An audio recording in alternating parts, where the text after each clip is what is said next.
I find it funny how people ask me, "Oh, I like that version that you're reading. That's a really easy version, or I need to find out what version of the Bible you're preaching from." I'm just preaching from the New King James Version. I mean, I think there's a lot of.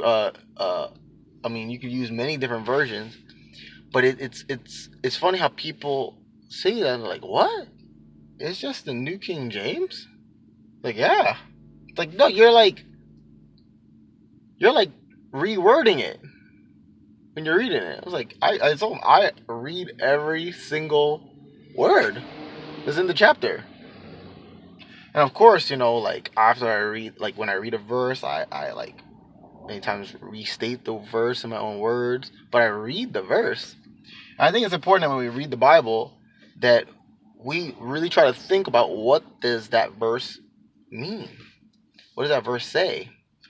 Uh, and I think sometimes when we read the Bible, we just gloss over it.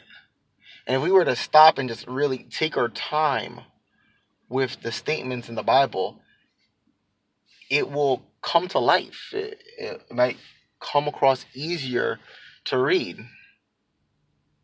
And like for instance, here in Mark chapter 13 today, it talked about how before Jesus comes, the powers of heaven will be shaken. The stars will fall from the sky, and the powers of earth of heaven will be shaken. Talking about the celestial bodies. Like if you stop and think about that instead of just glossing over that verse, stop and think about that. The whole entire space is gonna get shook. It's gonna get like things will be moving, and stars and planets will be shifted. Like I'm imagining looking into heaven and just seeing like all those dots up there as some are falling, others are just being twisted and shifted around. Like when we think about those verses and we try to think about how, or for instance, like statements that Jesus says, if we were to think, how does Jesus say it? How would, like, we got to use our imagination to try to picture the scene, or try to use our imaginative ears to imagine how the words are being said.